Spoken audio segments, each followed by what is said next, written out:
Gold buyers, మీ కష్టాల్లో నమ్మకమైన మీ ఆత్మీయ నేస్తం.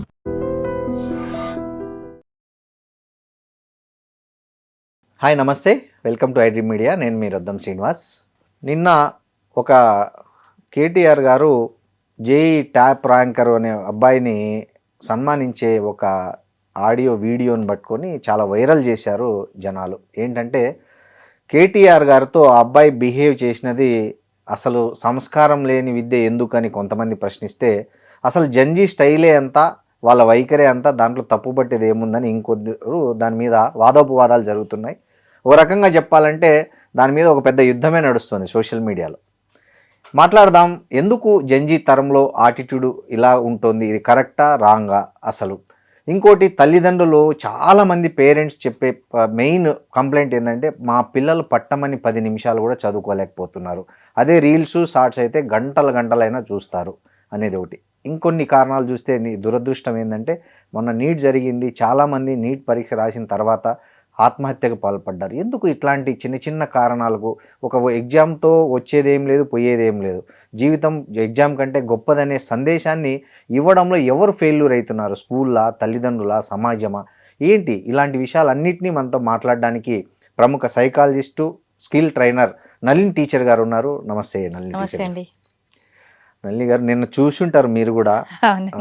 కేటీఆర్ గారు జేఈ టాప్ ర్యాంకర్ని ఆయన అభినందించే టైంలో ఆ అబ్బాయి చూపించిన బిహేవియర్ మీద ఇంటర్నెట్లో పెద్ద యుద్ధం నడుస్తుంది. ఆ అబ్బాయి ఆటిట్యూడు, కేటీఆర్ గారి మీద చెయ్యి వేయడము, ఇవన్నిటి మీద ఒక రకమైన చర్చ నడుస్తుంది. కొంతమంది ఆ అబ్బాయి సంస్కారం లేని విద్య, ఈ తరం పిల్లలు ఇట్లానే అని అంటే, కొంతమంది ఏమో లేదా జంజీ ఆటిట్యూడ్, దాన్ని తప్పుగా తీసుకోవాల్సిన పని లేదు, వాళ్ళ సహజ వైఖరి అని కూడా కొంతమంది సమర్థిస్తున్నారు.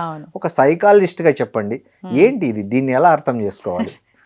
ఫస్ట్ నాకు కూడా అంటే నాకు తప్ప ఉప్ప అనే బదులు కొంత నవ్వు వచ్చింది, అంటే సరదాగా అనిపించింది. అంటే వెనకేసుకొస్తున్నామని కాదు కానివ్వండి, ఒక కొన్ని సెకండ్ల రీల్ చూసి ఒక వ్యక్తి పూర్తిగా వినయం ఉన్నవాడా లేనివాడా, పొగరైన వ్యక్తి అని జడ్జ్ చేయడం చాలా తప్పైన విషయం. First thing. రెండోది, అతను అవమానించే విధంగా ప్రవర్తించాడా, గౌరవించే విధంగా ప్రవర్తించాడా అనేది కేటీఆర్ గారు చెప్పాలి. కరెక్ట్. ఎందుకంటే ఇప్పుడు మన ఇద్దరం మాట్లాడుకుంటే నేను మిమ్మల్ని గౌరవించే విధంగా చేశానా, బిహేవ్ చేశానా, మీరు నన్ను గౌరవించే విధంగా బిహేవ్ చేశారనేది ముఖ్యంగా మన ఇద్దరికి తెలుస్తుంది. కరెక్ట్. చూసేవాళ్ళు దాన్ని జడ్జి చేయలేరు. కాబట్టి ఆయనని ఏమైనా తప్పుగా మాట్లాడారా, ఆయన ఏమైనా చెప్తేనే ఈయన తీసుకున్న విధానం ఎలాగుంది అంటే, పెద్దవారుగా ఒక ఎక్స్పీరియన్స్డ్ పర్సన్గా లేదా ఒక మినిస్టర్ స్థాయిలో కొంత అందులో ఆయన కూడా స్వతహాగా బాగా చదువుకున్న వ్యక్తి కదా కేటీఆర్ గారు కూడా.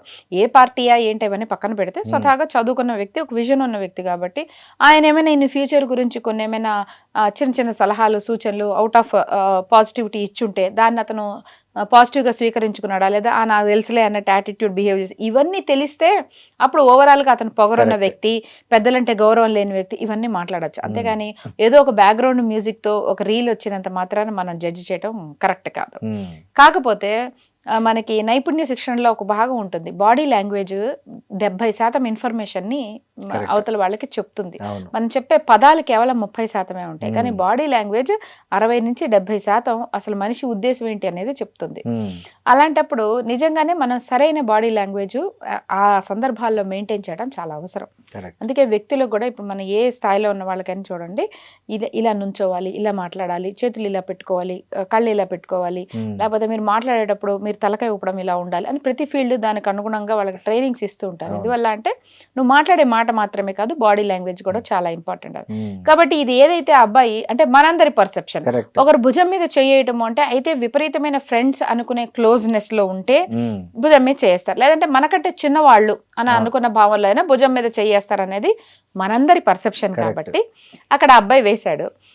ఫోటోలో చూస్తే అతను పొడుగ్గా ఉన్నాడు, కేటీఆర్ గారితో పోల్చుకుంటే నుంచుంటే కరెక్ట్ గా చేయేస్తే ఉండే ఎలాంటి హైట్ లో ఉన్నాడు. కాబట్టి అతను ఏదో అందరు ఫ్రెండ్స్తో దిగినట్టు వేసి ఉండవచ్చు కాక.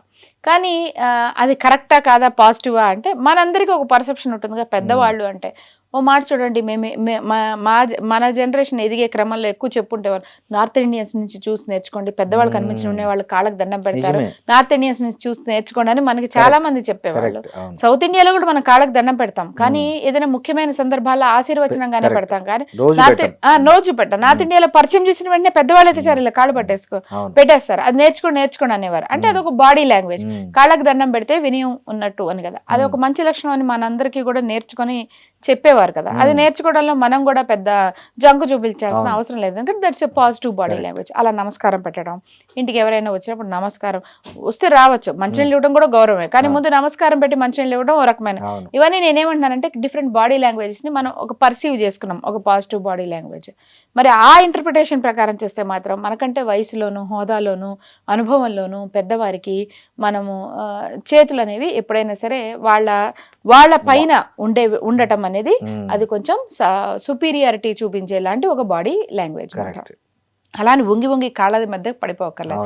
ఈ జనరేషన్ నుంచి, జెన్జీ జనరేషన్ నుంచి మనం అసలు అది ఎక్స్పెక్ట్ చేయలేం, అంటే స్వతహాగా వాళ్ళు కాన్ఫిడెంట్ గా ఉన్న జనరేషన్. పిల్లల్ని పెంచే విధానంలో మనం కూడా పిల్లల్ని పెంచే విధానంలో చిన్నప్పటి నుంచి కూడా కాన్ఫిడెంట్ గా ఉండటం మీదే, నీకేం తెలుసో నీకు తెలుసు, నీ కాన్ఫిడెన్స్ పెంచుకునే విధంగానే మనం కూడా వాళ్ళని మోటివేట్ చేస్తాం. తక్కువ చేయనియట్లేదు, వేరే వాళ్ళని తక్కువ చేయనివ్వట్లేదు. అదే మన జనరేషన్ లో చూడండి, పెద్దవాళ్ళని ఒక ప్రశ్న వేయడమే తప్పనివారు, ఎదురు సమాధానం చెప్తామేంటి, 100 ప్రశ్నలు అడుగుతాంటే చెప్పి నోరు మూసుకొని చెయ్యి అనేవారు. మనం పెరిగిన విధానం వాళ్ళు. కానీ ఇప్పుడు మనం మన పిల్లల్ని అలా పెంచట్లా, నీకు డౌట్ ఉంటే అడుగు, నువ్వు కన్విన్స్ అయితేనే చెయ్యి అనే ఒక కాన్ఫిడెన్స్ బిల్డింగ్ మోడ్ లో నేర్పిస్తున్నా. కాబట్టి స్వతహాగా ఆ పిల్లాడు మంచి కాన్ఫిడెంట్ పర్సన్ అయి ఉండొచ్చు. నేనేదో చాలా తక్కువ, ఒక పొలిటికల్ పార్టీలో మినిస్టర్ గా చేసిన ఆయన చాలా ఎక్కువ అనే భావంతో ఉండకపోవచ్చు. నా పని నేను చేసుకుంటున్నా, ఆయన పని ఆయన చేసుకుంటున్నాడు అన్న భావంలో పిల్లాడు పెరుగుతూ ఉండొచ్చు. కానీ మళ్ళీ హ్యావింగ్ సెడ్ దట్, మన బాడీలో ఈ పై భాగంలో అంటే అవతల వ్యక్తిని బాడీ పై భాగంలో మనం చేయటం అనేది ఎట్లా అయినా సరే నేను నువ్వు ఒక సుపీరియర్, అదే నేను నీ సుపీరియర్ అన్న భావన. అలానే మరి వంగి కాళ్ళ దగ్గర ఉండక్కర్లేదు. బట్ ఈ పిల్లాడు కాన్ఫిడెంట్ గా ఉన్నా కూడా ఇతనిదైనా ఒక ఓపెన్ పోస్చర్ లో కాన్ఫిడెంట్ గా కూడా ఇతను నిలబడి ఉండవచ్చు. అప్పుడు మనకి నెగిటివ్ గా మనం దీన్ని పర్సీవ్ చేసుకొని ఉండేవాళ్ళం కాదు. కాబట్టి ఖచ్చితంగా బాడీ లాంగ్వేజ్ కరెక్షన్ అవసరమా అంటే, as a skill development trainer, yes, అతని బాడీ లాంగ్వేజ్ కరెక్షన్ అయితే అవసరం. కానీ దీన్ని క్యారెక్టర్ మీదకు వేసేసి మొత్తం అతని క్యారెక్టర్ ని మనం తప్పు చేయాలంటే అది కూడా కరెక్ట్ కాదనే చెప్తా.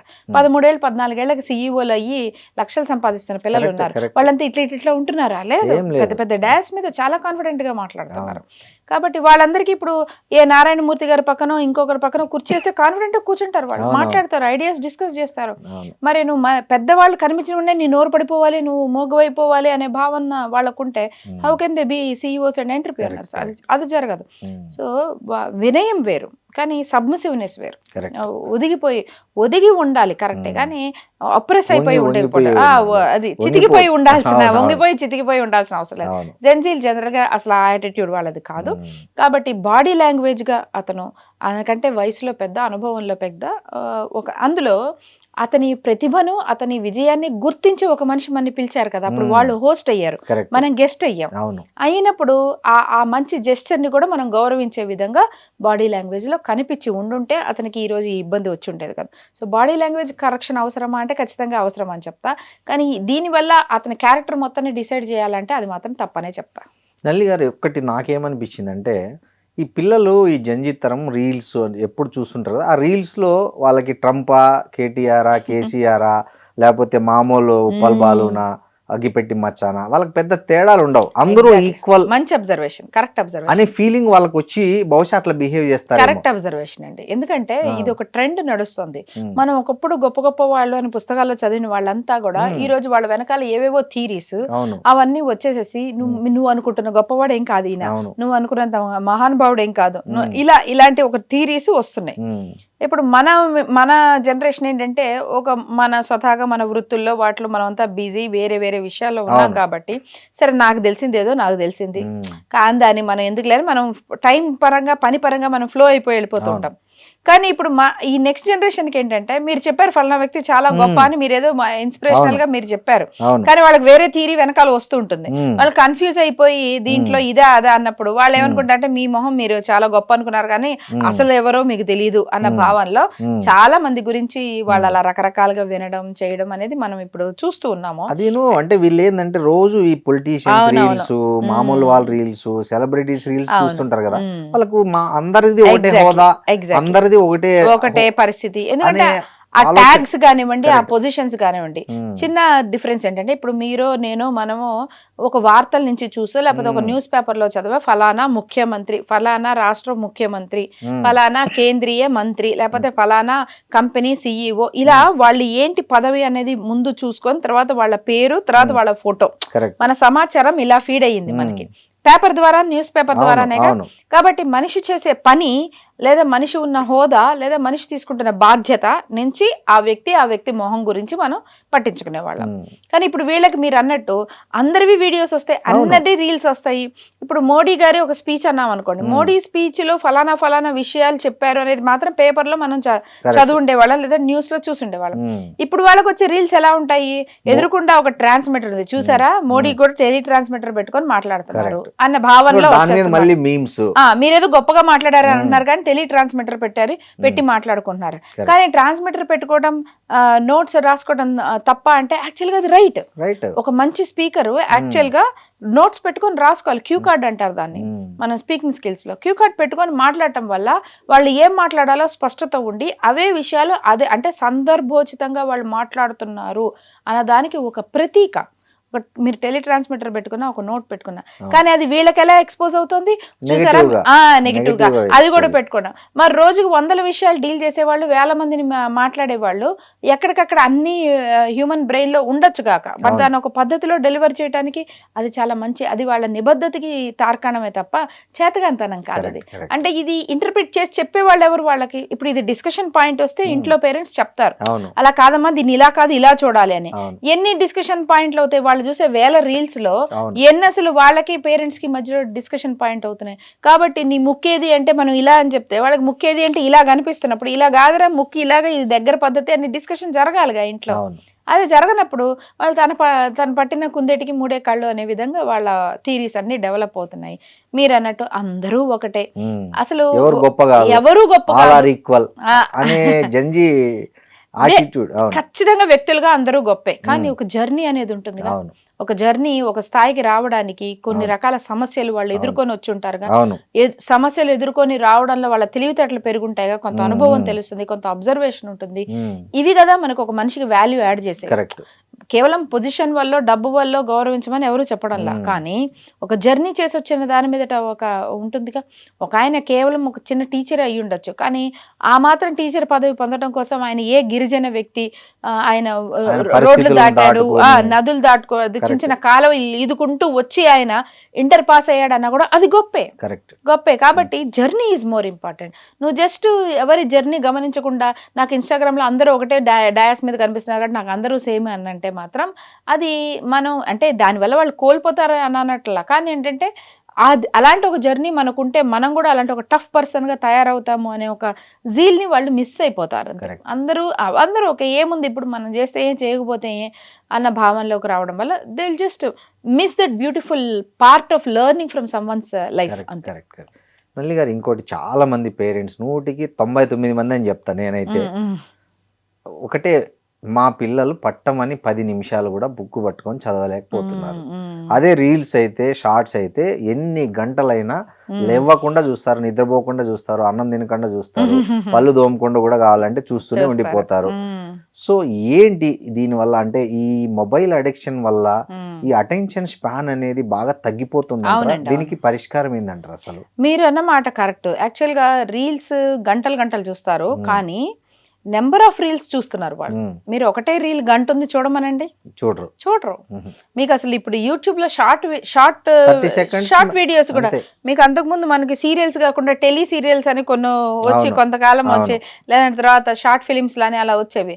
45 నిమిషాలు ఉండదు ఒక షార్ట్ ఫిలిం అంటే. ఇప్పుడు తర్వాత ఇప్పుడు షార్ట్ ఫిలిం 18 నిమిషాలు ఉంటే కూడా చూడటం కష్టమైపోతుంది జనాలకి, ఫార్వర్డ్ వచ్చేస్తుంది.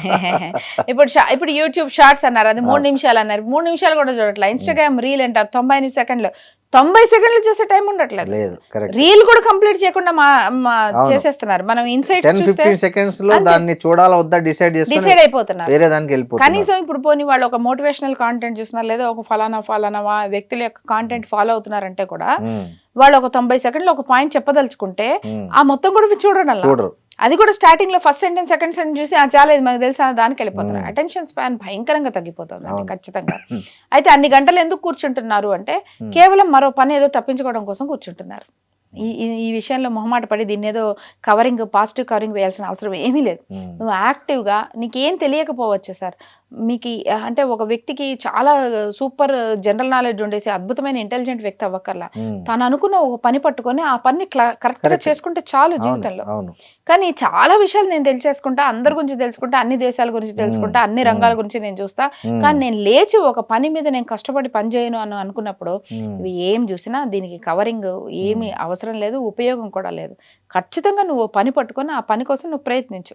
ఆ పని చేసేటప్పుడు నువ్వు అసలు మర్చిపోవాలి, ప్రపంచాన్ని మర్చిపోగలగాలి. అంతేగాని నువ్వు నీ పనిని మర్చిపోయి అన్నీ మర్చిపోయి ప్రపంచాన్ని మర్చిపోయి రీల్స్లో టైం వేస్ట్ చేస్తా, దీనికి ఏదో నేను ఎమోషనల్ రీజన్నో మరో రీజన్నో వెతుక్కుంటానంటే అవన్నీ సాకులే అంతే. ఖచ్చితంగా అది మనం ఎంకరేజ్ చేసేది కాదు.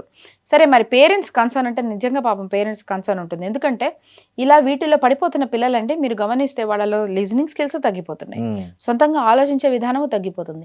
అసలు ఒకదాన్ని పట్టుకొని ఒక పని చేస్తే ఎవరికైనా ఇనిషియల్గా సమస్యలు వస్తాయి కదా, ఎవరికైనా వస్తాయి. 10 సార్లు ప్రయత్నిస్తే 11 సార్లు ఫెయిల్ అవ్వచ్చు, కానీ 12వ సారి మనం దానికి సక్సెస్ అవుతాం కదా. అలాంటి ఒక యాటిట్యూడ్తోనే పనులు నేర్చుకుంటాం మనం. కానీ ఎప్పుడైతే వీళ్ళకి ఇలా ఫోకస్ తక్కువ ఉంటుందో చిన్న చిన్న విషయాలు కూడా, నేను కొన్ని కౌన్సిలింగ్ కేసెస్లో వస్తాయి, కొంతమంది పేరెంట్స్ బాధపడుతుంటారని చాలా మంది ఇళ్లలో నేను చూసా కూడా. ఫ్రిడ్జ్లో ఫలానాది ఉంది పట్టుకురా అన్నాం అనుకోండి, ఫ్రిడ్జ్ ఓపెన్ చేస్తాడు అంతే, ఇలా చూస్తాడు మొత్తం, లేదు అంటారు, పెట్టేస్తారు. ఏమో నాకు కనిపించట్లా అంటారు. అది అక్కడే ఉంటుంది, ఎక్కడుంది అంటారు. అంటే వాళ్ళకి ఎలా చెప్పాలి అంటే ఫ్రిడ్జ్ లో పై ఎర్రలో కుడి చేతిలో మూలవైపు ఉంది అని చెప్తే జాగ్రత్తగా వెళ్ళి అక్కడ పట్టుకొచ్చేస్తారు. కానీ మొత్తం ఫ్రిడ్జ్ ఎంత ఉంటుంది, ఫ్రిడ్జ్ లో ఉంది అంటే ఎంత ఉంటుంది, అయితే ఆ 3 అరల్లో ఉంటుంది, అప్పుడు సైడ్ డోర్ లో ఉంటుంది, ఎక్కడో ఒకటి ఉంటుంది. ఆ మాత్రం వెతికే ఓపిక ఉండదు వాళ్ళకి. సో ఫోకస్ ఎంత దారుణంగా అవుతుందంటే వాళ్ళకి అలా అవుతుంది. ఒక పని ఒకలా చేసుకురావాలంటే అది అది అది అలా అవైలబుల్ గా లేకపోతే మరోలా చెయ్యొచ్చా, మరొక వ్యక్తిని అడగచ్చా, ఏమీ ఉండట్లేదు.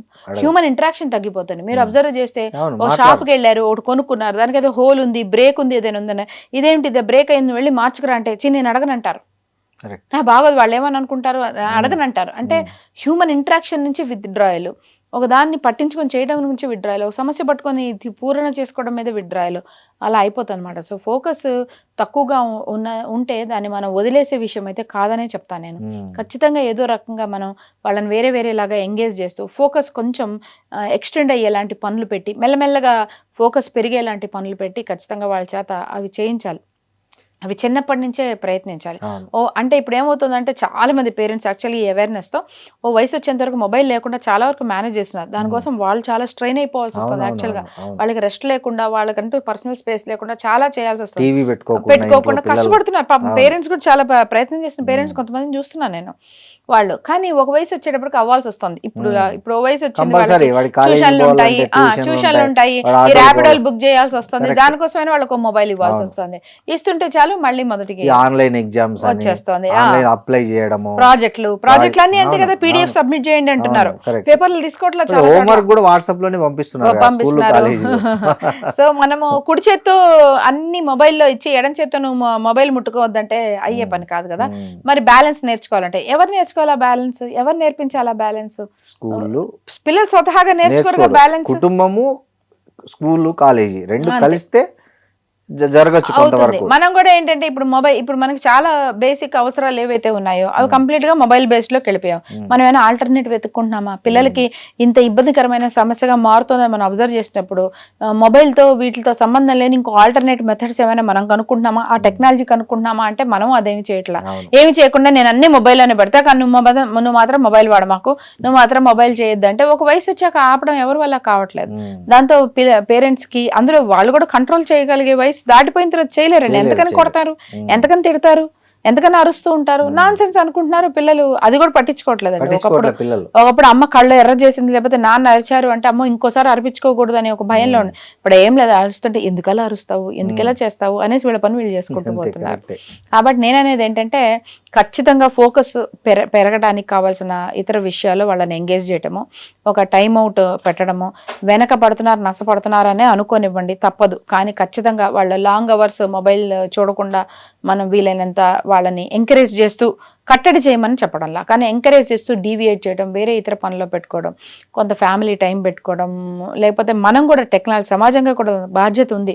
ఇంత ఇబ్బందికరమైన పరిస్థితులు పిల్లలు వెళ్తున్నారు అనుకున్నప్పుడు మనం కూడా టెక్నాలజీ పరంగా మనం ఇంకొక అదర్ వేస్ అనేది వెతుక్కోగలగాలి. అంటే దాంతో సంబంధం లేకుండా ఎలా మనం ఇప్పుడు బేసిక్ ఇవే కదా, ర్యాపిడో లాంటివి ఇలాంటివే కదా కావాలి. మరి వీటికి మనం మొబైల్ తో సంబంధం లేకుండా మరి ఇంకా మార్గాలుగా ఏదైనా చేయగలుగుతామా?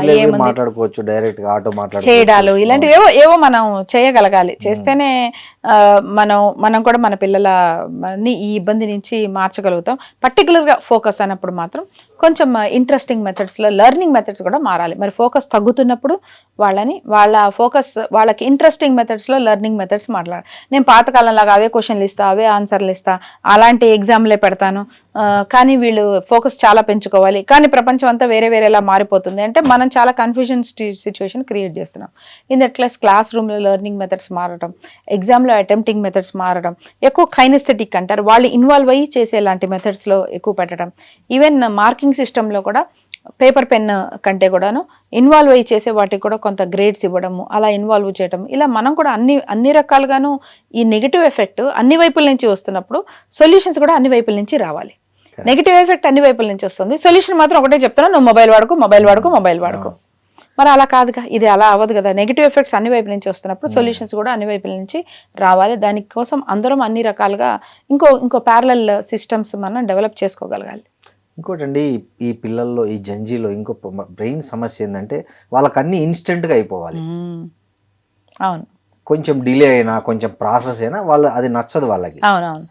సో అట్లాంటప్పుడు వాళ్ళు లాంగ్ టర్మ్ గోల్స్ రీచ్ కావడానికి అవసరమైన కాన్సన్ట్రేషన్ కానీ, దానికి సంబంధించిన ఏమంటారు ఆ వ్యూహాత్మక శక్తి, అవన్నీ ఎట్లా వాళ్ళు ఫ్యూచర్లో ఎలా వాళ్ళు డీల్ చేస్తారనేది ఒక పెద్ద క్వశ్చన్. అవునండి, అవును. మీరు అన్నట్టు ఇందాక మనం మాట్లాడుకున్న అలాంటి అటెన్షన్ స్పాన్ ఏదైతే ఉందో దీని మీద కూడా ఎఫెక్ట్ చేస్తుంది.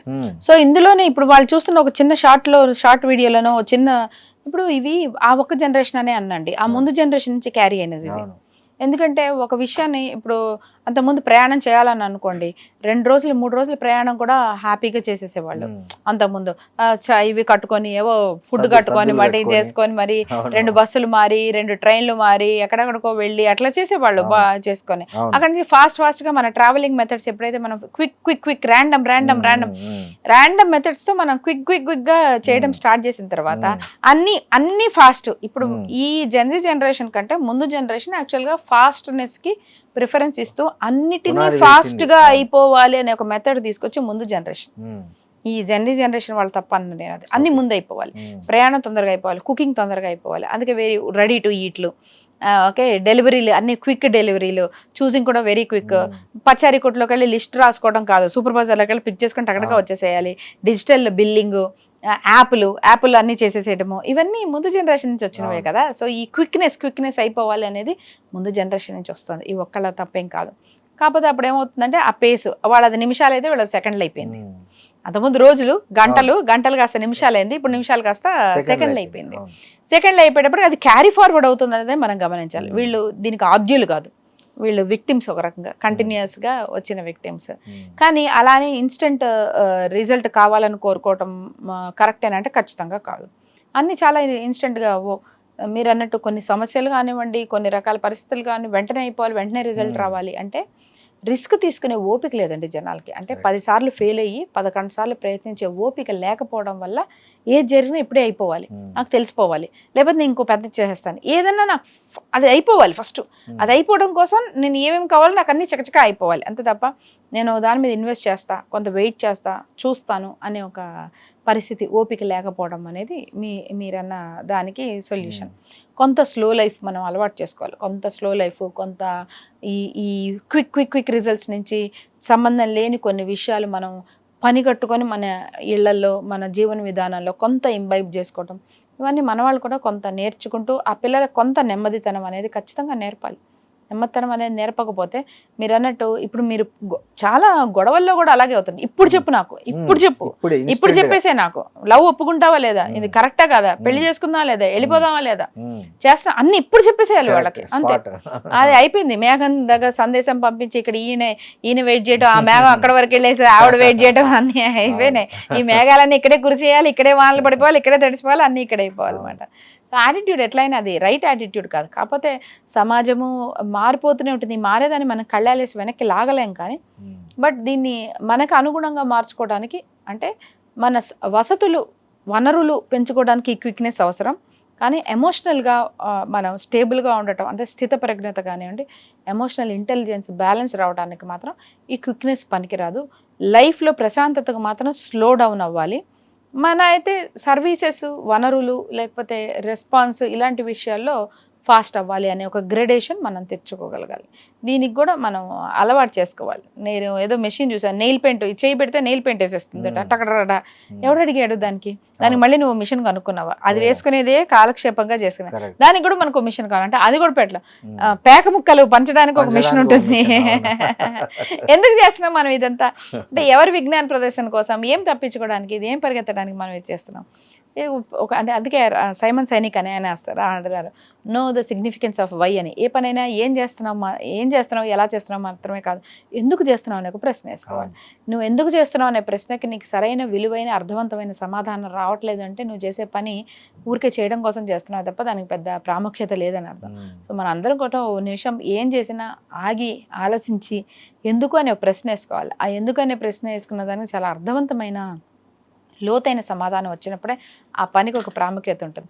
సో ఇది ఈ జనరేషన్ వాళ్ళు స్టార్ట్ చేసింది కాదు, కానీ కరెక్షన్ మరి అందరం కలిసి చేయాలి. కాబట్టి ముందు జనరేషన్స్ వాళ్ళని కూడా కొన్ని స్లో థింగ్స్ స్లో డౌన్ చేయడం మనం కూడా నేర్చుకోవాలి, వాళ్ళకి నేర్పించాలి, అందులో వాళ్ళని ఇన్వాల్వ్ చేయగలగాలి. ఇంకోటండి, ఈ మధ్య నీట్ చూసాం, అంటే ఫస్ట్ టైం రాసి మళ్ళీ అది లీక్ అయిందంటే కొంతమంది చచ్చిపోయారు, పాపం ఆత్మహత్యలు చేసుకున్నారు లేఖలు రాసి. నిన్న జరిగిన తర్వాత కూడా సరిగా రాయలేదని కొంతమంది ఆత్మహత్యలు చేసుకున్నారు. ఇదే కాదు, చాలా విషయాలకు చిన్న చిన్న కారణాలకి. మొన్న చూశాను, భార్యాభర్త ఇద్దరు బిర్యానీ తినలేకపోయాము, భార్య బిర్యానీ తెమ్మనింది, భర్త తీసుకురాలే, భార్య ఊరేసుకొని చచ్చిపోయింది, భార్య చచ్చిపోయిందని భర్త కూడా ఊరేసుకొని చచ్చిపోయాడు. అంటే ఎంత సింపుల్ విషయం అండి, 200 రూపాయల మ్యాటర్ అది. దానికి జీవితం ఇవాళ తినకపోతే ఏం నష్టపోరు కదా. బట్ ఏంటి ఈ చిన్న చిన్న ఎమోషన్స్ కూడా ప్రాణాలు తీసుకునే అంత ఇది అయిపోతుంది సొసైటీలో, ముఖ్యంగా ఈ జంజీ తరం. ఎందుకు అంటే ఎక్కడ ఈ కార్పొరేట్ కాలేజీలు, ఫ్యామిలీలు, అసలు చదువు కంటే ర్యాంకుల కంటే జీవితం చాలా గొప్పది, అసలు ఏమి చదవని వాళ్ళు ఈ ప్రపంచంలో చాలా కనిపెట్టారు, చాలా ప్రపంచాన్ని ముందుకు తీసుకెళ్లారు. ఈ అసలు 10th ఫెయిల్ అయిన వాళ్ళు, 7th ఫెయిల్ అయిన వాళ్ళు ప్రపంచ చరిత్రలో ఇప్పటికీ మైలురాళ్ళలాగా నిలిచారు ఎగ్జాంపుల్. అట్లాంటి ఒక మోటివేషన్ ఎడ్యుకేషన్ ఇవ్వడంలో కార్పొరేట్ కాలేజీలు కానీ తల్లిదండ్రులు కూడా ఈ విషయంలో ఎందుకు పిల్లలకు నేర్పలేకపోతున్నారు? పరీక్షలే కాదరా, జీవితం ఇంకా చాలా ఉంది, ఎన్నిసార్లు ఫెయిల్ అయినా కూడా ఇంకో అవకాశం ఉంటుంది అని ఒక ఎట్లా ఈ జనరేషన్కి ఇవ్వాలి, ఎవరు పూనుకోవాలి దీనికి? చాలా మంచి పాయింట్ అడిగారు. ఇది కొంచెం లోతైన సబ్జెక్టు, చెప్తాను. ఇది ఎక్కడి నుంచి వస్తుందంటే అండి, ఇప్పుడు ఎవరైతే ఇప్పుడు మనం మాట్లాడుకుంటున్న పేరెంట్స్ ఎక్కడి నుంచి అయితే వచ్చారో వీళ్ళ అనుభవంలోంచి, అంటే వీళ్ళ భయాలలోంచి, వీళ్ళ అపోహల్లోంచి, వీళ్ళ గ్యాప్స్, అంటే వీళ్ళు ఎదుగుతున్న క్రమంలో సమాచారం లేకపోవడం వల్ల వీళ్ళు కోల్పోయిన అవకాశాలు ఏవైతే ఉన్నాయో, అంటే లేకపోవడం వల్ల లోటు అన్న మాట ఉంటుంది చూసారా. లోటు ఏ విషయాలు అంటే కొంతమందిలో ఆర్థిక వనరుల లోటు, కొంతమందికి సమాచారం లోటు, కొంతమందికి వసతి లోటు. ఈ లోటులోంచి వాళ్ళు కొన్ని అతి ముఖ్యమైన అవకాశాలని కోల్పోయారు. ఆ బాధ తెలిసిన వాళ్ళు కాబట్టి ఆ కోల్పోవడం అనేది మన పిల్లలకి జరగకూడదు అన్న ఉద్దేశంతో చాలా ముందు నుంచే నాకు జరిగిన లోటు నీకు జరగకూడదు కాబట్టి I will over provide you. అది పేదరికంలో వచ్చిన వాళ్ళేమో ఎక్కువ డబ్బులు ఇవ్వడం, లేకపోతే సమాచారం లేకపోవడం వాళ్ళేమో ఎక్కువ సమాచారాన్ని ఇవ్వడం, ఒక లక్ష్యము లేదా జీవితం పట్ల ఇలా ఇలా నిర్మించుకోవచ్చు అనే ఒక దిశానిర్దేశం ఇచ్చేవాళ్ళు మార్గదర్శకులు వాళ్ళకి లేకపోతే, నాకు అది లేదు, నాకు అది చెప్పిన వాళ్ళు లేరు కాబట్టి నేను ఇలా ఉండిపోయాను. కాబట్టి నీకు ముందే మార్గదర్శకం అన్న పేరుతో లక్ష్యాలు చిన్నప్పుడే ఎక్కువ లక్ష్యాలు పెట్టేసి అది చేసుకుంటేనే నీ జీవితం సఫలీకృతమైనట్టు, లేకపోతే నీ జీవితం నా జీవితంలో వేస్ట్ అయిపోతుంది. సో ఇలాగా భయాలలోంచి లోటులోంచి వాళ్ళ పిల్లల్ని పెంచుతున్నారు. అందువల్ల ఒక నీట్ ఎగ్జామ్, ఒక ఎంసెట్ ఎగ్జామ్, లేకపోతే ఇంకొక ఎంట్రన్స్ ఎగ్జామ్ పిల్లల యొక్క జీవితాన్ని డిసైడ్ చేసేస్తుంది అన్న భావనలో ఉండిపోతున్నారు. మీరు ప్రతిసారి నేను అబ్జర్వ్ చేస్తా, ఈ వీడియోస్ మీరు అబ్జర్వ్ చేస్తే ఆ పిల్లలు ఏడ్చేదానికంటే ఆ తల్లిదండ్రులు ఎక్కువ ఏడ్చేస్తారు. లేట్ అయిందని ఎంట్రీ చేయనప్పుడు అసలు కింద పడి దొర్లిపోయి కాళ్ళు పట్టుకొని చేసుకొని అయిపోయి ఆ పేరెంట్స్ మీరు ఎవరిని కదిలించి అడిగినా కూడా నా జీవితం ఇలా అయిపోయిన, ఆ రోజు నేను చదువుకోలేకపోవడం వల్ల, ఆ రోజు నాకు చదువు చెప్పించే వాళ్ళు లేకపోవడం వల్ల, నాకు మార్గదర్శనం చేసే వాళ్ళు లేకపోవడం వల్ల నేను ఇలా ఉండిపోయా, అందుకే నా పిల్లల్ని గొప్పవాళ్ళని చేయాలి. ఇప్పుడు ఆ గొప్పవాళ్ళని చేయడానికి ఉన్న ఒకే ఒక మార్గం ఏదైతే ఉందో అది ఫెయిల్ అయిపోయింది అన్న భావనలో ఆ భయాందోళనకు వీళ్ళు గురవుతున్నారు. నాకు నిజంగా చాలా పాపం అనిపిస్తుంది. నేను చూశాను కర్ణాటకలోనో ఎక్కడోనో ఆ అమ్మాయిని నీటికి ఎలవ్ చేయలేదంటే వాళ్ళ నాన్న అసలు ఆ గేటుకి తలకేసుకొని కొట్టుకొని, తెలంగాణలో గేటుకి తలకాయేసి కొట్టుకొని అసలు కింద పడిపోయి దొర్లిపోయి, అసలు నా బాధ అంతా ఆ పిల్ల మీద ఉంది. ఇప్పుడు ఆ పిల్ల ఎంత ట్రోమాలోకి వెళ్ళిపోతుందండి. అంటే తన వల్ల వాళ్ళ నాన్న ఇంత బాధకి గురవుతున్నాడు అంటే వాళ్ళ నాన్న తాలూకు ఎక్స్పెక్టేషన్స్ తను నిలబెట్టుకోలేకపోతుంది. ఇప్పుడు అలాంటి పిల్లలు మూవ్ ఆన్ అయిపోరు. సరే నీట్ కాకపోతే ఇంకోటి మనం ఏంటి ఏ కెరీర్ పట్టుకుంటే దాంట్లో ఎక్సెల్ అవ్వాలి అనే విధంగా వస్తుందా అమ్మాయికి? రాదు. ఖచ్చితంగా అమ్మాయి మళ్ళీ లాంగ్ టర్మ్కి వెళ్తుంది. లాంగ్ టర్మ్కి వెళ్ళుకొని మళ్ళీ ఈసారైనా కొట్టాలని కూర్చుంటుంది.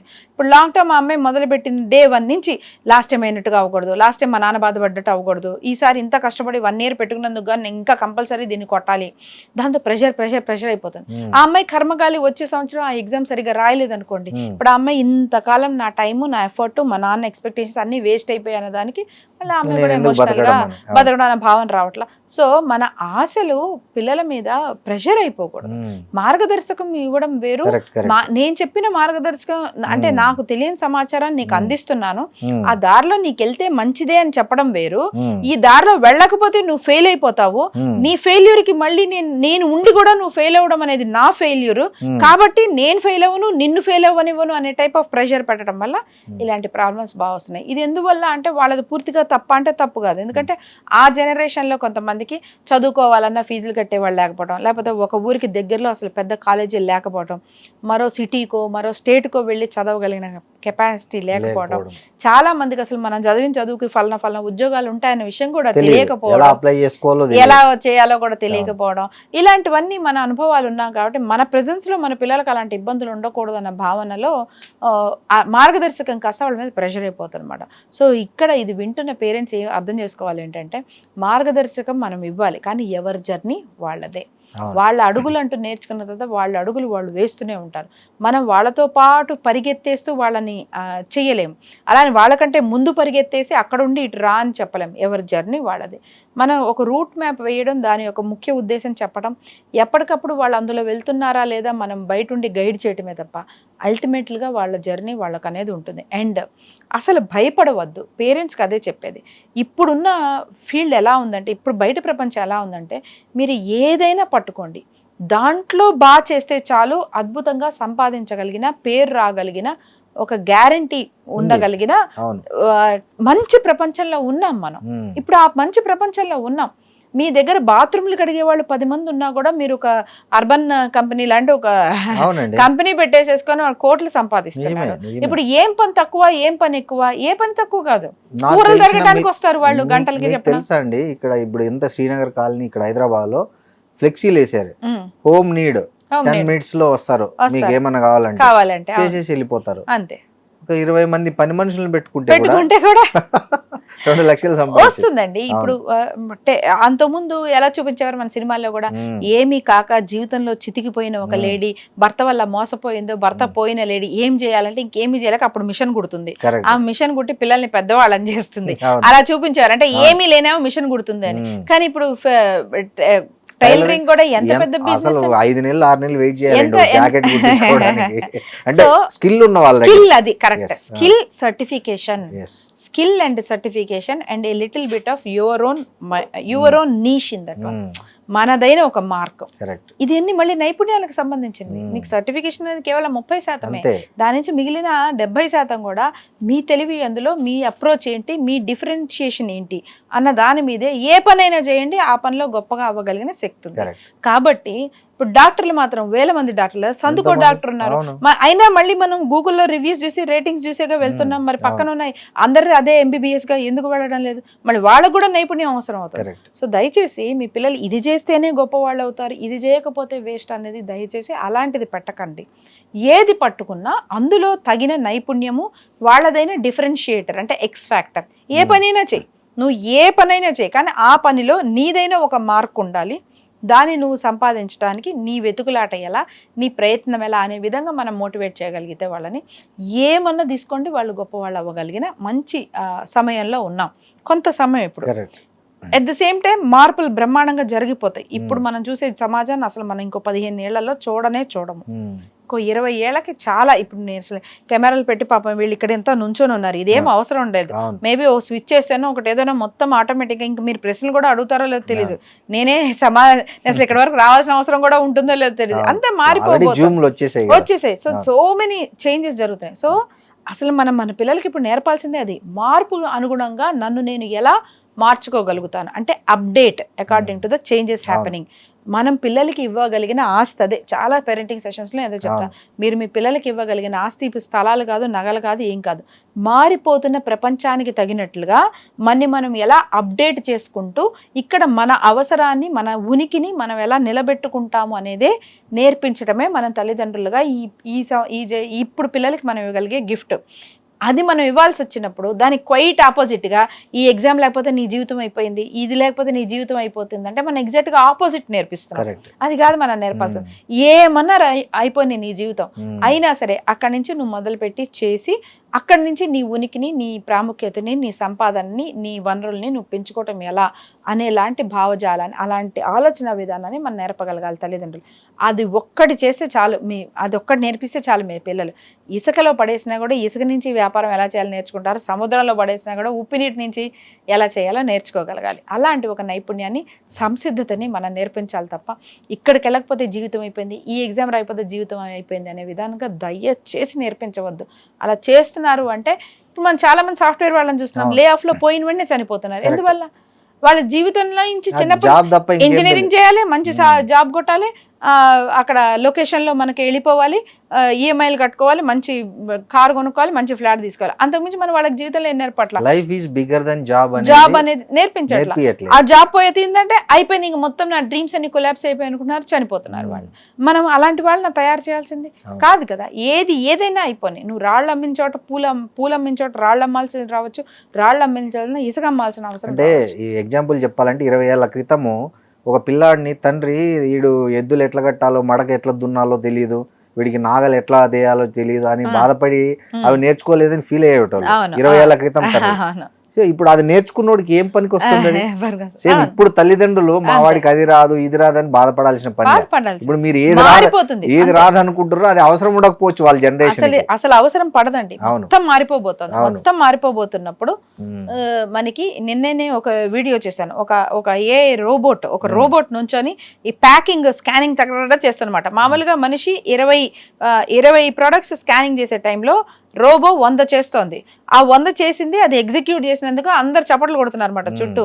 అయితే కింద అదే రాశారు, వాళ్ళ జాబులు పోతున్నందుకు వాళ్ళు ఎంత ఆనందిస్తున్నారో చూడండి అని. ఇది రియాలిటీ. సో ఆ రోబో కూడా ఒక మనిషి మేధస్సు ఉపయోగించి చెప్పారు కదా, వచ్చే ఫ్యూచర్ లో మనుషులకంటూ ఏం పని ఉండదు అని, జాబులు చేయడానికి ఉండదు, ప్రభుత్వాలే మనిషికి ఇంత తినడానికి ఇస్తాయి అని, అన్ని పనులు రోబోలు చేస్తాయని. కాకపోతే అంటే రావచ్చండి, అప్పుడు ఏమవుతుందంటే రోబోలకి డిప్రెషన్ వస్తుందేమో, రోబోలకు కాన్ఫ్లిక్ట్ వస్తుందేమో, ఇప్పుడు అవో కొట్టుకుంటాయేమో, వాటికి తగులు తీర్చాల్సి వస్తుందేమో కదా. సో మార్పులు జరుగుతాయి, గ్యారంటీగా మార్పులు జరుగుతాయి. జరిగిన మార్పుకు అనుగుణంగా మనం ఎలాగా మనం ఎలా నిలబడాలనేది మాత్రమే నేర్పాలి. దయచేసి ఇంకోటి. జీవితం అనేది మార్పులకే జరిగేదే జీవితం అనే విషయానికి మీ పిల్లలకు అర్థం చేసుకోండి. మార్పుకు తగినట్లుగా మనం మార్చుకుంటూ ముందుకు వెళ్ళిపోవాలన్న విషయం నేర్పించాలి అనేది నేను నిజంగా కోరుకుంటున్నా పేరెంట్స్ అందరికీ కూడా. నల్లి గారు, ఇంకోటి ఏమైతుందంటే ఇప్పుడు ఏదైనా ర్యాంకులు వచ్చిన పిల్లలకి ఫ్లెక్సీలు వేసి పెద్ద పెద్ద అడ్వర్టైజ్మెంట్లు ఇచ్చి వాళ్ళని బ్యాండ్ మేళం పెట్టి ఊరేగించి ఆ స్కూల్లో ఆ స్పెషల్గా ట్రీట్ చేసి ఆ ఫంక్షన్ పెట్టి సన్మానించి అది చేస్తున్నారు. సో ఇట్లాంటివి చేయడం వల్ల ఆ ర్యాంక్ కొట్టిన వాళ్ళకి ఎంకరేజ్మెంట్ ఏమో, కానీ ర్యాంక్ కొట్టలేని పిల్లలకి ఎంత డిప్రెషన్ ఉంటుంది.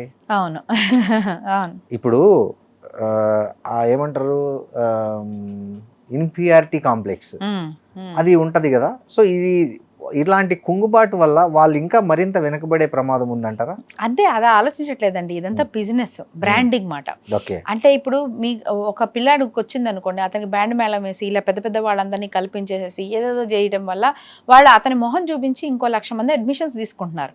అండ్ ఈ 1,00,000 మంది మా దగ్గరే చదవాలి అండ్ 1,00,000 మంది మేము చెప్పినట్టుగా చదవాలి అని ఎలా అలైన్ చేస్తారు? ఇదిగో నువ్వు చదివితే నువ్వు ఇవి సాధిస్తావు కాబట్టి మీరందరూ చదవండి అని.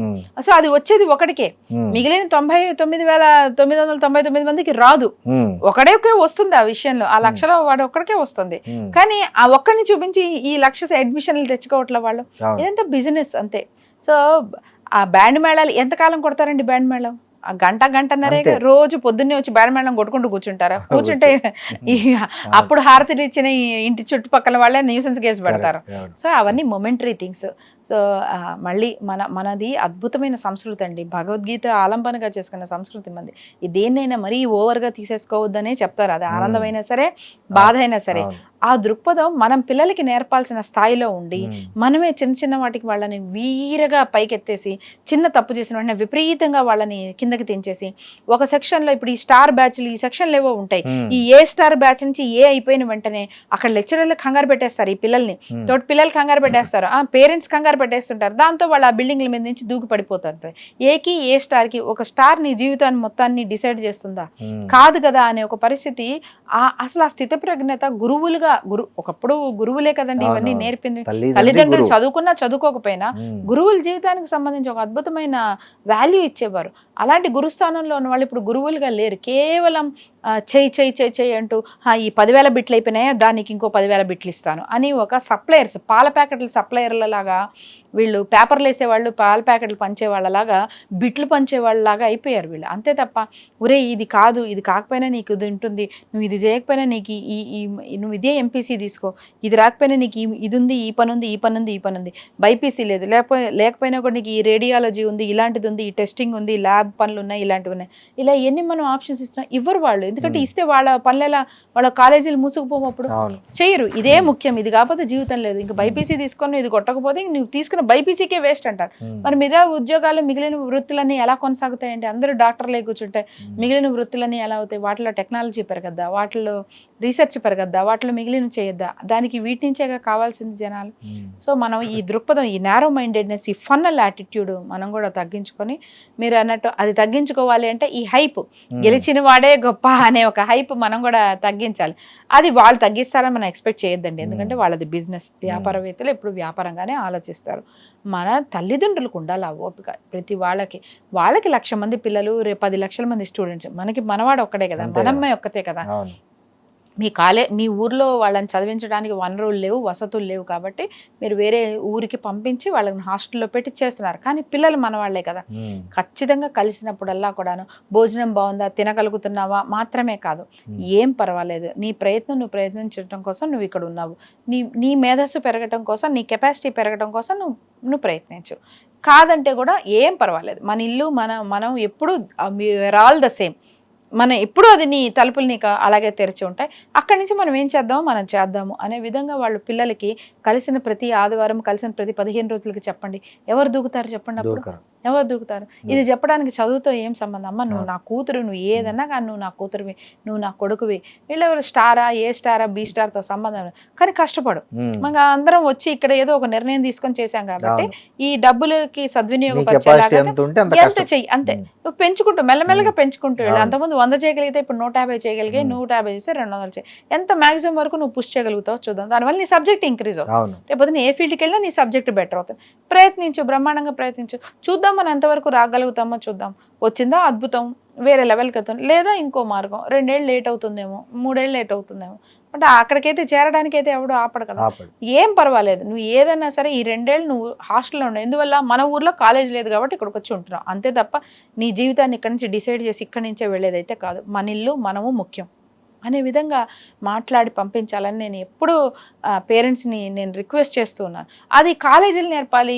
ఎవరో ఏదో దూకేసిన తర్వాత మా పిల్లల్ని అలా ఎలా ట్రీట్ చేస్తారు, మా పిల్లల్ని ఇలా ఎలా ట్రీట్ చేస్తారని మన తర్వాత గొడవలు పట్టడానికి ఉపయోగం లేదు. అన్ని సంవత్సరాలు పెంచి అయినా ఇవన్నీ ఎంత మాఫియానో మనకి అర్థం అవుతుంది. అంటే ఈ మాట చెప్పడం వల్ల ఎవరైనా నన్ను నేను బాధపెట్టి ఉండుండొచ్చు కాక. మీకు ఎప్పుడైనా సరే ఒక చోట ఏదైనా సెక్యూరిటీ ప్రాబ్లం వల్ల ఫైర్ యాక్సిడెంట్ ఒక ఫ్యాక్టరీలోనే ఏదైనా అయ్యిందంటే వాళ్ళ లైసెన్స్ క్యాన్సిల్ చేస్తారు, వాళ్ళని కేసు వేసేస్తారు, కాంపెన్సేషన్ అడుగుతారు, ఇవన్నీ జరుగుతాయి. కానీ మన మైనర్లైన పిల్లలు అలా అన్ని రకాలుగా వాళ్ళు మానసిక బాధలకు గురయ్యి అలా చనిపోయి చేస్తుంటే ఆ ఒక కాలేజీ, ఒక బ్రాండ్ని మనం ఊహించలేకపోతున్నాం, ఒక క్యాంపస్ని మనం ఊహించలేకపోతున్నాం. అది ఎవరు అసలు వాళ్ళని అంత ఎమోషనల్గా ఇబ్బంది పెట్టారో వాళ్ళని కూర్చోబెట్టి ప్రశ్నించలేకపోతున్నాం. అంటే ఇది నిజంగా మనం పట్టించుకోవట్లేదని, ఎందుకంటే వాళ్ళ నుంచి ఓట్లు రావు కాబట్టి. ఓట్లు వచ్చేవైతే మనం అన్నీ చేస్తాం. అంతెందుకండి, ఇప్పుడు ఈ రోజు జరిగింది తుర్కయాంజల్ దగ్గర ఒక కాలేజీ, ప్రైవేట్ కాలేజీ సర్టిఫికేట్లు ఇవ్వలేదని అమ్మాయిలు ధర్నా చేస్తుంటే అక్కడ సిఐ వెళ్ళి అమ్మాయిలను పిచ్చ కొట్టుడు కొట్టాడండి. తను ఒక జెంట్ అయి ఉండి కూడా. అంటే ఎవరి పాక్సో యాక్ట్ లెక్క ప్రకారం పాక్సో యాక్ట్ వర్తించాలి కదా వాళ్ళ మీద. పాక్సో యాక్ట్ అంటే అన్ని సెక్షువల్ అబ్యూజ్, ఏ రకమైన అబ్యూజే కదా. చైల్డ్ రైట్స్ ప్రకారం వాళ్ళ హక్కులకి ప్రకారంగా వాళ్ళకు ఉండాలి కదా. ఏమైతున్నాయి చైల్డ్ రైట్స్, ఎవరు పట్టించుకుంటున్నారు ఇవన్నీ? సో ఇవన్నీ వాళ్ళు చేయాలి, వాళ్ళు ఎక్స్పెక్ట్ చేయాలి. అప్పుడు మన మీడియాలో మాట్లాడి ఇదంతా కాదండి. మనం అంటే మన కంట్రోల్లో ఏముంది, మన కంట్రోల్లో ఏం లేదు. అంటే ఇది చాలా చేతగానితనంగా మాట్లాడినట్టు అనిపించవచ్చు కాక, కానీ బాయిల్ డౌన్ చేసి అన్ని విషయాల్ని కట్ డౌన్ చేసుకుంటే అల్టిమేట్లీ మన పిల్లలు మన జీవితం, మన జీవితానికి ఆలంబన. వాళ్ళు చేయాలి, వీళ్ళు చేయాలి, ప్రభుత్వాలు పట్టించుకోవాలి, లెక్చరర్లు పట్టించుకోవాలి, నిజంగా కాలేజీలు వాళ్ళు చేయాలి. ప్రతి కాలేజీలో ఒక సైకాలజిస్ట్ వాళ్ళు ఉండాలి. ఎక్కడ ఎవరు పెట్టుకోవట్లేదు. లేకపోయినా వాళ్ళకి లైసెన్స్లు ఇచ్చేస్తున్నాం, వాళ్ళకి మళ్ళీ పెట్టుకునేలాగా చేస్తున్నాం. ఎక్కడ చెక్ అవుతున్నాయా, కౌన్సిలింగ్స్ జరుగుతున్నాయా, డిప్రెషన్ అయిన పిల్లలకి రికార్డులు ఉన్నాయా, వాళ్ళు ఇబ్బంది పడుతున్న పిల్లలకి ఫలానా సజెస్ట్ చేసాం, వాళ్ళకి ఈ మెథడ్స్, వాళ్ళకి రిలాక్సేషన్ మెథడ్స్ ఇవన్నీ చేసాము, దానివల్ల వాళ్ళకి ఇంత టైం, స్టడీ టైము తగ్గించాము, ఆహ్లాదం కోసం ఇలాంటి ఒక ఆల్టర్నేట్ ఇచ్చాము. ఏమైనా రికార్డులు మెయింటైన్ అవుతున్నామా, వాళ్ళ మెంటల్ హెల్త్ వెల్బీయింగ్ ఏమీ చేయట్లా. ఇవన్నీ ఎవరికి తెలియదండి, అందరికీ తెలుసు. ఎవరు ఏం చేయట్లా. సో మనం ఇవన్నీ డిస్కషన్లో పెట్టుకొని ఏమీ రాదు మనకి. అంటే రాదు అన్నట్లా, పెట్టాల్సిన స్థాయిలో పెట్టాలి. అంటే అప్ సైడ్ డౌన్ అంటారు చూసా అప్రోచ్. ఆ పై లెవెల్స్లో ఏం జరగాలో పై వాళ్ళే చేయగలరు, కింద వాళ్ళని చేయలేము.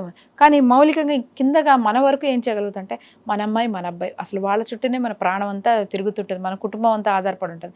వాళ్ళు ఎవరైనా ఏం చేయనివ్వండి, చేయనివ్వకపోండి, మనం వాడెవడు నీ మీద ప్రెషర్ పెట్టేంత హక్కు, అసలు అంత ఇంపార్టెన్స్ నీ జీవితంలో వాళ్ళకి ఇవ్వాల్సిన పని ఏం లేదు.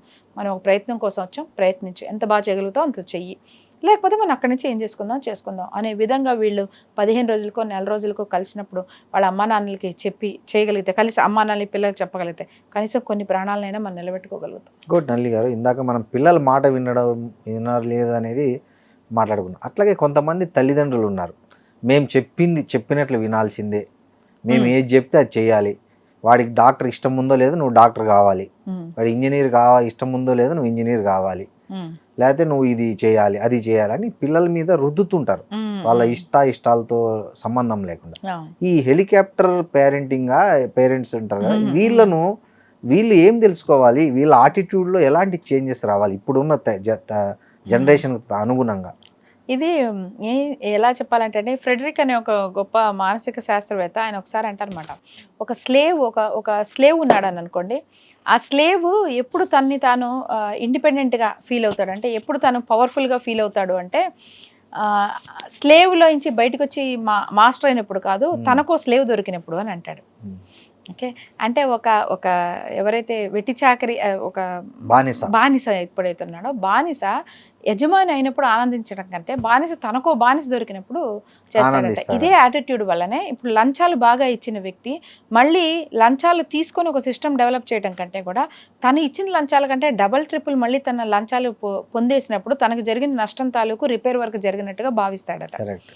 ఇదే మీరు స్త్రీల్లో కూడా చూడండి, బాగా కష్టాలు పడ్డ ఒక కోడలు అలా కష్టపడి మళ్ళీ తన కోడళ్ళు వచ్చినప్పుడు తన పడ్డ కష్టాలు తన కోడలు పడకూడదు అని అంటూనే మళ్ళీ అలాంటి వాళ్ళ అత్తగారి నుంచి తను పొందిన లాంటి ఒకానొక టైప్ ఆఫ్ పవర్ ప్లే ఏదైతే ఉందో మళ్ళీ తన కోడల మీద పెట్టినప్పుడు తను మళ్ళీ రిలాక్స్ అవుతుంది అనమాట. అంటే తన తాలూకు జర్నీ తాలూకు సమాధానం దొరికినట్టు. ఇది హ్యూమన్ సైకాలజీలో ఇది ఒక యాటిట్యూడ్ ఉంటుంది అని ఆయన ఒక రీసెర్చ్ చేసి చెప్పారన్నమాట. అలాగా ఇప్పుడు మీరన్నట్టు కొంతమంది పేరెంట్స్ ఎవరైతే ఒక 2 రకాల విధానాలు, తల్లిదండ్రులు పెద్ద బాధ్యతగా పిల్లల్ని పట్టించుకోకుండా ఊరికే కనేసామా, అన్నం పెట్టామా, వాళ్ళ దారిని వాళ్ళు వదిలేసామా అన్నట్టుగా ఉన్న దాంట్లోంచి పెరిగిన పిల్లలైనా కూడా మా నాన్న మమ్మల్ని పట్టించుకోలేదు, మా అమ్మకి ఏం తెలీదు, ఎవడు మమ్మల్ని పట్టించుకుంది లేదు, పంది పిల్లల్ని కన్నట్టు మేక పిల్లల్ని కన్నట్టు కనిపడేశారు, దాంతో మేము మేమే కష్టపడి అన్నీ మేమే చేసుకోవాల్సి వచ్చింది, కాబట్టి మా పిల్లలకి అలా వద్దు, నేను ప్రతి చూసుకుంటాను, ప్రతి చేస్తాను అనే దాంట్లో ఉన్న వాళ్ళు ఇలాగ చేస్తారు. లేదు, వాళ్ళ అమ్మా నాన్నలే చెప్పినట్టుగా విన్ని చేసినప్పుడు వీళ్ళు ఎప్పుడైతే జీవితంలో ఒక స్థాయి పొందారో, మా అమ్మ వాళ్ళు చెప్పినప్పుడు నాకు బాధ అనిపించి ఉండొచ్చు, కానీ అల్టిమేట్లీ నేను ఇప్పుడు బాగున్నాను కాబట్టి ఇదే సక్సెస్ ఫార్ములా నేను మళ్ళీ నా పిల్లల మీద పెడతాను, సో దట్ వాళ్ళు కూడా ఇప్పుడు బాధపడుతున్నారని అనుకున్నా మళ్ళీ సేమ్, కానీ అల్టిమేట్లీ సక్సెస్ వస్తుంది కదా అనే భావనలో ఈ 2 రకాల పేరెంటింగ్ లోంచి బయటకు వచ్చిన వాళ్ళు మళ్ళీ వాళ్ళ పిల్లలతో అలానే బిహేవ్ చేస్తారు అన్నమాట. కానీ అర్థం చేసుకోవాల్సింది ఏంటంటే పిల్లల్ని కన్నాము అనేది మనం ఈ జగతిని ముందుకు తీసుకెళ్ళటానికి, ఈ సృష్టిని ముందుకు తీసుకెళ్ళటానికి ప్రకృతి ఇచ్చిన ఒకానొక విధానం, అంతే తప్ప నువ్వు కన్నావు కాబట్టి వాళ్ళ జీవితం అంతా నీదే, వాళ్ళదంతా నీ మీద జరుగుతుంది, నీ మాట అంటేనే వాళ్ళు చేసినట్టు లేకపోతే బాగుపడినట్టు, ఇలాంటిది ఒకటి మనం ఈ భావజాలం నుంచి తక్కువ రావాలి. ఒక సృష్టి కొనసాగింపులో భాగంగా నిన్ను నువ్వు ఒక ఇన్స్ట్రుమెంట్ లా చేసుకొని ఈ జగతిని ముందుకు తీసుకెళ్ళటం కోసం ఇలాంటి ఒక రిప్రొడక్టివ్ సిస్టమ్ నుంచి ముందుకు వచ్చాం మనం. వాళ్ళని నర్చర్ చేసేంత వరకే మన లెక్క, అంతే తప్ప మామిడి ఇది వేసామండి, సీడ్ వేసాము, అది ఎన్ని మామిడి పళ్ళు ఇవ్వాలో కూడా నేనే లెక్క చెప్తాను, ఎందుకంటే సీడ్ వేసిన వాడిని నేను, వాటర్ ఇచ్చింది నేను, దానికి కంచగట్టింది నేను, అదేంటి పురుగులు రాకుండా మట్టి వేసింది నేను, కాబట్టి నన్ను అడిగి అది ఎన్ని మామిడికాయలు ఇవ్వాలో అంటే అవవు కదా. పూత బట్టే ఎన్నో మామిడికాయలు వస్తాయి, ఆ పూతలో గాలి బట్టి కొన్ని రాలిపోతాయి, వాన బట్టి కొన్ని రాలిపోతాయి, ఆ పూత రాలిపోయే పూత లెక్క ఎవడు చెప్పగలుగుతాడు? చెప్పలేదు. విత్తనం వేసిన వాడు చెప్పగలుగుతాడా? లేదు కదా. అలా పిల్లలు ఎదిగే సారం ఉంటుంది, ఎన్నో ఉంటాయి కదా. సో ఈ పిల్లలు మనం కొంత విలువలు ఇస్తాము, వాళ్ళకి ఒక మార్గదర్శకం ఇస్తాం, కానీ చుట్టుపక్కల మారుతున్న ప్రపంచము, దాని తాలూకు ట్రెండ్స్, ఇవన్నీ కూడా వాళ్ళ ఎదుగుదల మీద ప్రభావం ఉంటాయి కదా. వాళ్ళదైనా ఒక భావజాలం, వాళ్ళదైనా ఒక కళలు, కోరికలు, ఎదిగే క్రమంలో వాళ్ళ బుద్ధి వికసించిన విధానము, సొంత వాళ్ళ అవసరాలు, ఇలాంటివన్నీ ఆధారపడి వాళ్ళ ఆలోచన విధానం అనేది ఉంటుంది. కాబట్టి నువ్వు ఇవే చేయాలి, ఇవి చేయకూడదంటే నువ్వు పూత మీద కూడా నువ్వు కంట్రోల్ పొందుతున్నట్టు అది జరగదు, అది ప్రకృతి సిద్ధం కానే కాదు. అది ఒక రకమైన అదే ఇందాక అన్నట్టు మన భారతదేశంలో ఎంత కాదన్నా ఒక తత్వము, ఒక తాత్విక ఆలోచన అనేది ఎప్పుడు మనకు ఆలంబనగా పెట్టారు. ఇలాంటి విపరీతమైన మూర్ఖత్వపు ధోరణుల్లోంచి వెళ్లకుండా రుణానుబంధ రూపేణ పశుపత్ని సుతాలయ్య అని కానివ్వండి, లేకపోతే మనిషి తన కర్మ రాసుకొని వచ్చే ఉంటాడని కానీ, ప్రతి నువ్వు చేయలేవని కానీ, జాతక ప్రభావం ఉంటుందని, ఇవన్నీ ఎందుకు పెట్టారంటే over control, don't over power someone అనే ఒక భావజాలము ఒకరి మీద రాకుండా ఉండటానికి ఒక రకమైన తాత్విక ఆలోచన కూడా ఇది ఒకళ్ళకి ఉపయోగపడేది. మనం అన్ని వదిలేసి అంతా నేనే ఎక్కువ, నేను అన్న భావన, నేను తలుచుకుంటే అన్ని కంట్రోల్ చేయగలుగుతా, అన్నీ చేయగలుగుతా, అన్ని నాకు అనుసంధానంలో జరగగలుగుతున్నా, ఓవర్ పవర్ చేసుకోవటం నుంచి భావజాలం వస్తుంది. You cannot over power someone's life, you can guide it, but you cannot over power. నీ కొడుకు జీవితాన్ని అంతే వాళ్ళ మీద రుద్దాల్సిన అవసరం లేదు. నీ కొడుకు జీవితం, నీ కూతురు జీవితం నీ జీవితం కాదు, అది వాళ్ళ జీవితమే. నీ కొడుకు జీవితమే, నీ కూతురు జీవితం. ఇది ఒక్క విషయంలోనే కాదండి, వాళ్ళ కాపురాలు, వాళ్ళు కొన్ని ఇప్పుడు చాలా అర్లీగా అవుతున్నాయి. అసలు ఆ అమ్మాయి తన పార్ట్నర్ తో లైఫ్ ఏంటి, ఇందులో ప్లస్ ఏంటి, మైనస్ ఏంటి, నేనే మార్చుకోవాలి, ఆయనే మార్చుకోవాలి, వాళ్ళు ఇంకా అసలు ఒక జర్నీ చేసి వాళ్ళకు అవగాహన రాదు. ఈ లోపల ఈ పేరెంట్స్ వచ్చి ఇలాంటి వాడు నీకు అక్కర్లేదు, అలాంటిది అక్కర్లేదు, వీళ్ళు దూరిపోతున్నారు, వీళ్ళు డెసిషన్స్ తీసేసుకుంటున్నారు, వీళ్ళని చేస్తారు, ఎందుకంటే ఓవర్ పవర్ అంతే. మా అబ్బాయి జీవితం కూడా నేనే బతికేయాలి, మా అమ్మాయి జీవితం కూడా నేనే బతికేయాలి, మరి వాళ్ళేం బతుకుతారు? కదా. సో ఇది అందుకే మన దాంట్లో ఏంటంటే పెళ్ళయిన తర్వాత వాళ్ళ జీవితాన్ని వాళ్ళకి వదిలే, ఒడుగు చేసి వాళ్ళ జీవితాన్ని వాళ్ళకి వదిలే, గురుకులాన్ని పంపించి వాళ్ళ జీవితాన్ని వాళ్ళ వదిలే అని ఒక రకమైన డిటాచ్డ్ అటాచ్మెంట్ మన పాత దాంట్లో ఉంది. ఆ సిస్టమ్స్ నుంచి మనం అంతా బయటకు వచ్చేసిన తర్వాత అది ఒకందుకు మంచికి బయటకు వచ్చినా దాని తాలూకు ఈ చిన్న చిన్న రిపర్కషన్స్ గుర్తుపెట్టుకొని మనం కాస్త నేర్చుకోగలగాలి. అందుకు కొంత తాత్విక చింతన, మన భారతీయ మౌలికమైన తాత్విక చింతనని మనం వదులుకోకూడదండి. వదులుకోవడం వల్ల వచ్చిన ప్రాబ్లమ్స్ ఇవన్నీ కూడా. నల్లి గారు ఒకటి ఫైనల్గా చెప్పండి, ఈ జంజీ పిల్లలకి మానసిక దృఢత్వము, సమాజానికి ఉపయోగపడే మంచి పౌరులుగా తీర్చిదిద్దడానికి కొన్ని టిప్స్ చెప్పండి. అంటే ఏం చేస్తే బాగుంటుంది అంటారు? మంచి ప్రశ్నే. కానీ ఈ రాబోయే జనరేషన్స్ కి మన దేశం అంటే మనకున్న అలాంటి భావజాలం వాళ్ళకేం లేదండి. వాళ్ళకి ఇందాక మీరు అన్నట్టు వాళ్ళకి ఏ దేశమైనా దేశమే. ఎందుకంటే వాళ్ళ కళ్ళ ముందే ఇప్పుడు మీరు చూడండి, ఇప్పుడు మీరు అన్నారు ఒక అబ్బాయి ఉన్నాడు అనుకుందాం, ఇప్పుడు వాడు మేనమామ US లో ఉంటాడు, ఇంకో బాబాయ్ ఎక్కడో ఆస్ట్రేలియాలో ఉంటాడు. వాళ్ళని మన మేనమామ బాబాయ్లు కాదని వదిలేస్తున్నాం మనం. లేదే, వాడి కళ్ళ ముందే వాళ్ళ అమ్మమ్మ ఓసారి ఆస్ట్రేలియా వెళ్తుంది, ఓసారి అమెరికా వెళ్తుంది, ఉంటుంది, కూర్చొని ఫోటోలు తీస్తున్నారు, వీడియోలు మాట్లాడుకున్నారు, వస్తున్నారు, వీళ్ళ పెళ్ళిళ్ళకి వీళ్ళు వస్తున్నారు, వీళ్ళు కావాలంటే అటు వెళ్తున్నారు. ఇప్పుడు ఇదే నా దేశం, అది కాదు, అది ఉన్నవాడు వాడు కాదు, ఈ భావజాలం ఎక్కడి నుంచి వస్తుంది చెప్పండి వాళ్ళకి? దానితో IPL కూడా వచ్చేసింది అన్ని దేశాలలో. సో వాళ్ళు మన తర్వాత జనరేషన్ ల్యాండ్ లిమిట్స్ గా మనిషి ఉనికిని చూసే తత్వంలో లేరు అండి వాళ్ళు. దానికి కారణం కూడా ఇప్పుడు నేను చెప్పినట్టు, ఎందుకంటే భారతదేశంలో ఉన్నవాడే నావాడు అనుకోవాలనుకుంటే మరి వాళ్ళ బాబాయ్ ఆస్ట్రేలియా అంటే వాళ్ళు వెళ్ళవాడు కదా, వాళ్ళు ఎప్పుడు వస్తారా అని వెయిట్ చేస్తున్నారు కదా. సో వీళ్ళకి ఎలా అంటే it's more about people, it's not at all about language కాదు, రిలీజియన్ కాదు, క్యాస్ట్ కాదు, కంట్రీ కాదు. ఇది ఒక మంచి ట్రెండ్ కూడా యాక్చువల్ గా. ఇది విశాల పాజిటివ్, ఎందుకంటే మనం బేసిక్ గా మన విశ్వ భ్రాతృత్వం మీద ఉన్న వాళ్ళం కదా మనం. దేశం అంతా, ప్రపంచం అంతా మన వసుదైక కుటుంబం అని నమ్మిన దాని నుంచి వాళ్ళు యాక్చువల్గా మనం ఎంత నిజంగా నమ్మామా అంటే మన జనరేషన్ తక్కువే. ఎందుకంటే మన అమెరికా వెళ్ళి అక్కడ కూడా మన ఊరు వాడేవాడు, మన కులపోడేవాడు, మన ఇంటి పేరు వాడేవాడు అని వెతుక్కునే వాళ్ళం మనకి. మనం మన భావజాలంతో పోలిస్తే నెక్స్ట్ వాళ్ళు బెటర్ గా ఉన్నారు. ఎందుకంటే వీళ్ళు నిజంగా దే యాక్చువల్లీ బిలీవ్ ఇన్ వసుదైక కుటుంబం. హ్యూమనా కాదా అంతవరకే లెక్క వాళ్ళకి. వాళ్ళకి ఈ లైన్లు ఏం లేవు. అది మంచి విషయమే. అది లేదండి, లేదు వాళ్ళకి. అది అంటే ఏ ప్రతి చెడ్డదవ్వదుగా, కొన్ని ప్రతిదానికి ఒక పాజిటివ్ ఉంటుంది. వీళ్ళలో ఉన్న పాజిటివ్నెస్ అదొకటి. Next they are more self aware about their emotions.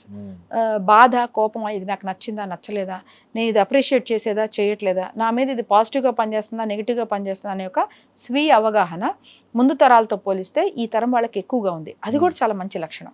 ఈ రెండు లక్షణాలు ఉన్న కారణంగా మనము మీరన్నట్టు సమాజం కోసమే నువ్వు బతకాలి, నీ పర్సనల్ది వదిలేసి నువ్వు బతకాలి టైప్ ఆఫ్ ఇవి మనం వీళ్ళకి చెప్పలేం. కాకపోతే ఒక చట్ట రీత్యా ఉండటం, లా ఆఫ్ ల్యాండ్ని ఫాలో అవ్వడం, అంటే నువ్వు ఎక్కడున్నావో దాని తాలూకు లా, ఆ ప్రదేశం తాలూకు అభివృద్ధికి నువ్వు కూడా కొంత తోడ్పాటు అవ్వాలి. అంటే నీ కడుపు నింపుకుంటూనే నువ్వున్న ప్రదేశానికి, నువ్వున్న చోటికి కూడా నువ్వు వాల్యూ చెయ్యాలి. అది నీ వాల్యూ ఎడిషన్, అంటే నీ ఎగ్జిస్టెన్స్కి ఒక వాల్యూ ఎడిషన్ అనే విధంగా వీళ్ళని మోటివేట్ చేస్తూ చేయడమే తప్ప మొత్తం నువ్వు ఇక్కడికే ఉండాలి, ఇదే నీ ఉనికి అని మనం వీళ్ళని కన్విన్స్ చేయలేము, తొందరగా కన్విన్స్ చేయలేము. కాకపోతే అలాని కన్విన్స్ చేయొద్దాం మన ఇంత గొప్పతనం పెట్టుకున్నందుకు గాను అని ఖచ్చితంగా మనం వాళ్ళకి చెప్తూ ఉండాలి. టు బీ ఫ్రాంక్, చాలా మంచి ఇన్ఫర్మేషన్ కూడా ఉంది వాళ్ళ దగ్గర. ఇప్పుడు మనకు కొంతమంది రాజులే తెలుసు, కొంతమంది పేర్లే తెలుసు, కానీ నెక్స్ట్ జనరేషన్ వాళ్ళకి దగ్గరికి వేరే వాళ్ళ స్టోరీలు వచ్చేటప్పటికి మంచి మంచి రూలర్స్ యొక్క ఇన్ఫర్మేషన్ కూడా వాళ్ళకి తెలుస్తూ ఉంది. సో అలా ఎవరైనా గొప్ప వ్యక్తుల యొక్క ని పరిచయం చేసుకుంటూ ఇలాంటి ఒక ప్రదేశం గొప్పగా అవడం కోసం మన కాంట్రిబ్యూషన్ ఏంటి, నీ కాంట్రిబ్యూషన్ ఏంటి అనే విధంగా మోటివేట్ చెయ్యాలి. అది ఒక మీరు అడిగిన ప్రశ్నకి అదొక సమాధానం. ప్లస్ మీరు అన్నట్టు వాళ్ళ గోల్ రీచ్ అవటానికి, లేకపోతే వాళ్ళు ఏదైతే హ్యాపీగా బతకగలరో అలాంటి జీవితం వాళ్ళు పొందడానికి వాళ్ళదైన రూట్ మ్యాప్ ఉందా? నేను చెప్పేది నువ్వు వినకపోవచ్చు, కానీ నీ క్లారిటీ నీకుందా? సో నీ క్లారిటీ నువ్వు తెచ్చుకోవడానికి నేను ఎలా సహకరించగలను అనే విధంగా ఒక కొలాబరేటివ్ వర్క్తో వాళ్ళని ముందుకు తీసుకువెళ్ళచ్చు. అలా వాళ్ళని ఎమోషనల్గా స్ట్రాంగ్ చేసుకుంటూ ఉండాలి. కొంత ఎమోషనల్గా అవేర్గా ఎక్కువ ఉన్నారు కాబట్టి వాళ్ళకి కొంత ఎమోషనల్ ప్రాబ్లమ్స్ కూడా ఉన్నాయి. బట్ హవెవర్ ఎండ్ పాయింట్లో హ్యాపీనెస్ అనేది మన ఎయిమ్. దానికోసం నువ్వు ఒక క్లారిటీ తెచ్చుకో, నీ క్లారిటీ తేవడానికి నేను కూడా నీతో కలిసి కొలాబరేట్ అయ్యి మన ఇద్దరం దీనికి కావాల్సినట్టుగా ప్రయత్నం చేద్దాం అనే విధంగానే వాళ్ళతో టీమప్ అవ్వగలం తప్ప నేను చెప్తా నువ్వు చెయ్యి అన్నా చేయరు, నీది నువ్వే ఇలా చేయాలి అలా చేయాలి కాబట్టి చెయ్యి అన్నా కూడా చేయరు. వీళ్ళతో ఎక్కువ కొలాబరేటివ్ ఫ్రెండ్లీ కొలాబరేషన్తోనే మనం వీళ్ళతో ముందుకెళ్ళగలుగుతాం. Thank you Thank you thank you